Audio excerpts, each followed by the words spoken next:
Here we have an HP EliteDesk that came in for diagnosis, that came in for repair. It fell victim to what I call China. So the story behind this was that it was used on a ship. Dirty power happened and the charger went bang. And he bought a replacement charger for an already replacement charger, and it doesn't turn on. So whatever exploded in the old charger now killed the computer. So let's see if it can be fixed. First of all, here is a known working charger. We plug it in. There is something glowing inside. I don't know how well you can see it. Right here. So there is power, but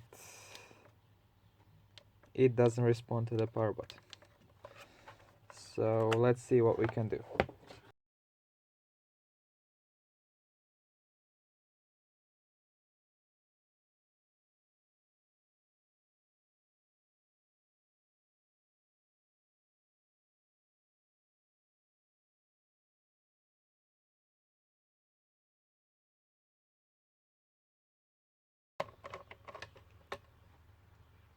Oh, holy god, that's quite a chunky power.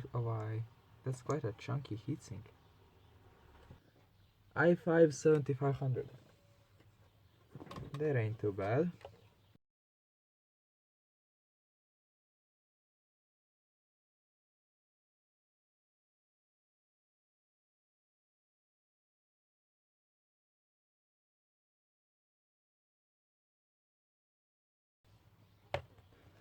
So it looks like a very nice computer inside.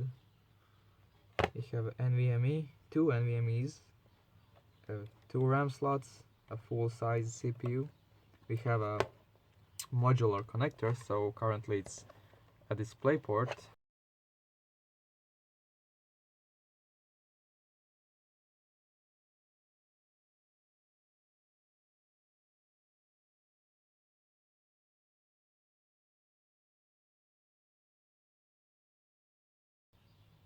And when a BIOS is reset, it should by default start up right away.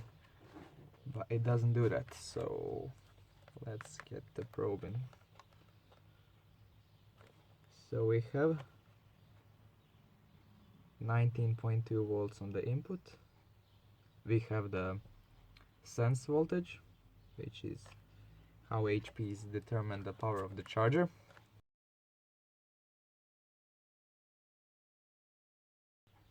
Input to the inductor. It's 19 volts. Output from the inductor, it's 19 volts. So here we have a MOSFET. Input to the MOSFET is 19 volts. Output from the MOSFET is 4.2 volts. Is that correct? 4.23 volts. So there is something stopping this MOSFET from turning on. Let's see the gate voltage.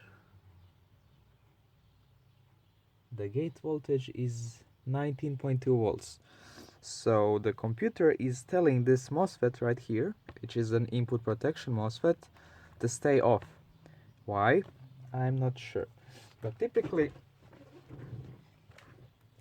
since there is like 4 volts on the output of that MOSFET, we can probably tell that there is no short circuit on it. So let's do a quick and dirty thing just to see if it turns on. Is we short that MOSFET. It was at this moment that I knew I messed up. Now you might be thinking to yourself, yeah, dumbass, if the laptop wanted these MOSFETs off, why on earth would you short across them with tweezers?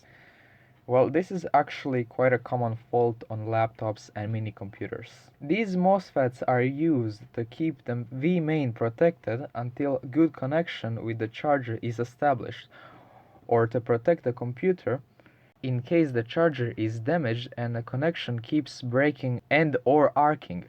This is important because every time the charger is connected, there is a big inrush current spike charging the input capacitors. Now let's discuss why on earth would a computer decide to completely cut power to itself. The first and the most obvious reason would be a short circuit somewhere on the motherboard. The second reason could be simply because one of the input protection MOSFETs have failed. This is a really common failure on laptops. These MOSFETs have to deal with all the power flowing through the laptop and all the dodgy connections and chargers. So whenever I see a replacement charger with a laptop that is not turning on, 70% of the time these MOSFETs are the issue.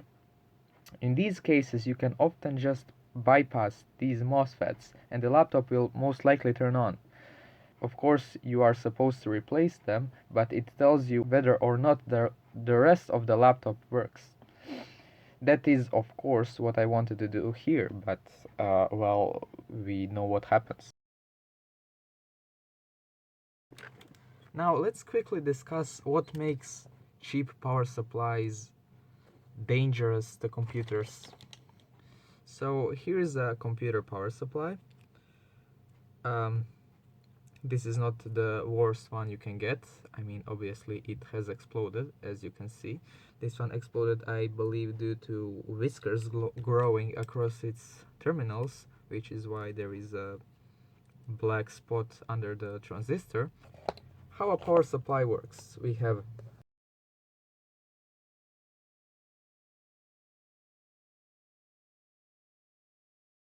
this is a overly simplified drawing of a power supply.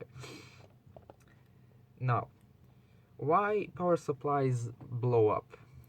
So this switch right here is this MOSFET.